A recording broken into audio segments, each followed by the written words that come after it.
இலவசம் வேண்டாம். எல்லா இலவசத்தையும் நிறுத்திடுங்க. எந்த இலவசமும் எங்களுக்கு வேண்டாம். பஸ்ஸு இலவசம் வேண்டாம், ஆட்டோ இலவசம் வேண்டாம், டெலிஃபோன் இலவசம் வேண்டாம், ஃப்ரிட்ஜு இலவசம் வேண்டாம், தங்கம் வேண்டாம், எதுவுமே வேண்டாம்.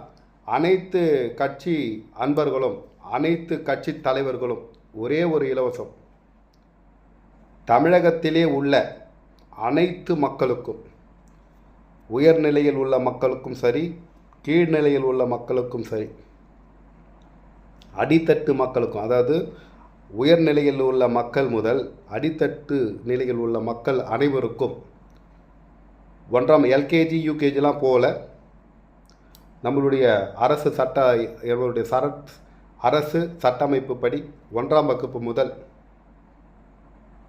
கல்லூரி படிக்கும் வரை அந்த செலவுகளை எந்தெந்த மாணவர்கள் என்னென்ன படிக்கலாம் அந்த செலவுகளை அரசே ஏற்றுக்கொள்ளும் என்று ஒரு இலவசத்தை கொடுங்கள்.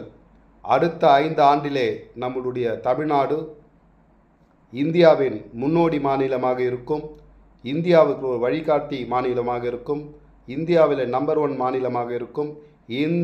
அதாவது நீங்கள்லாம் சொல்கிறீங்க என்னை பார்த்துட்டு ஆந்திராவில் இலவச பஸ் விட்டாங்க, என்னை பார்த்துட்டு பெண்களுக்கு இலவச தாலி கொடுத்தாங்க, என்னை பார்த்துட்டு இந்த மருத்துவ இதுவை ஓப்பன் பண்ணாங்க அப்படின்னு சொல்லிட்டு தம்பட்டம் அடித்து கொள்ளும் அனைத்து அரசியல்வாதிகளுக்கும், அனைத்து எல்லா பிரைவேட்டு காலேஜையும் சரி, எல்லா பிரைவேட்டு கல்லூரியும் மூடிவிட்டு இங்கே தமிழகத்தில் அரசு கல்லூரி, அரசு பள்ளி மட்டும்தான், அனைவருக்கும் சமச்சீர் கல்வி, அனைவருக்கும் ஒரே நிலையான கல்வி, இலவசம் இலவசம் இலவசம் தர முடியுமா? இந்த இலவசத்தை ஒன்று கொடுத்தால் நம்மளுடைய தமிழ்நாட்டிலே திருடன் பிறப்பது இல்லை, கொள்ளைக்காரன் பிறப்பதில்லை, எல்லாருமே குழந்தையாக தான் பிறக்கிறாங்க. ஒவ்வொருவரும் தங்கள் வளரும் சூழ்நிலைக்கு ஏற்ப ஒருவன் திருடன் ஆகிறான், ஒருவன் போலீஸ் ஆகிறான், ஒருவன் வக்கீல் ஆகிறான், ஒருவன் டாக்டர் ஆகிறான், ஒருத்தன் கொள்ளைக்காரன் ஆகிறான். அதில் என்ன காரணம்? பொருளாதார சூழல், வறுமை சூழல், படிக்கிறதுக்கு பணம் இல்லை. அப்படி படித்து எதனாச்சும் ஒரு வீட்டு வேலை செஞ்சு ஒரு குழந்தைய படிக்க வச்சாலும் அதுக்கு டொனேஷன்.